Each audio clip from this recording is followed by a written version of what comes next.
नमस्कार।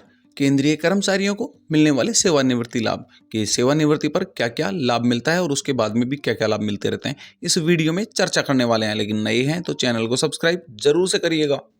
तो इसके लिए सबसे पहले पेंशन के लिए पात्रता, जिसमें एक सरकारी कर्मचारी को न्यूनतम 10 वर्ष की गवर्नमेंट जॉब करनी होगी, उसके बाद में उन्हें पेंशन प्राप्त करने का हक मिल जाता है।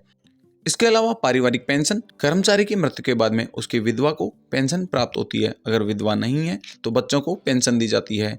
पेंशन की गणना 1 जनवरी 2006 से लागू है। पेंशन का निर्धारण अंतिम मूल वेतन या पिछले 10 महीनों का जो औसत वेतन है उसके आधार पर किया जाता है। जो अधिक लाभकारी होगा वो दिया जाता है। बेसिकली जो अंतिम वेतन होता है उसका 50% पेंशन के रूप में दिया जाता है। इसके अलावा कम्यूटेशन ऑफ पेंशन, जिसके अंदर कर्मचारी अपनी पेंशन का 40% हिस्सा बेच सकता है। अगर यह विकल्प सेवानिवृत्ति के 1 वर्ष के भीतर लिया जाता है तो मेडिकल परीक्षण की आवश्यकता नहीं होती।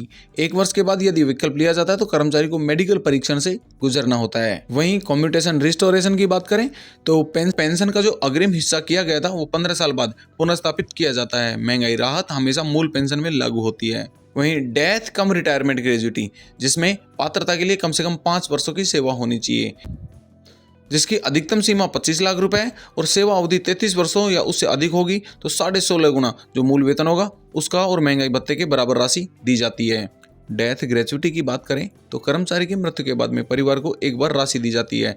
अगर सेवा 1 वर्ष से कम है तो मूल वेतन का 2 गुना, सेवा 1 से 5 वर्ष है तो मूल वेतन का 6 गुना, 5 से 11 वर्ष है तो मूल वेतन का 12 गुना, अगर सेवा को 11 से 20 साल हो गए तो मूल वेतन का 20 गुना आपको डेथ ग्रेच्युटी दी जाएगी।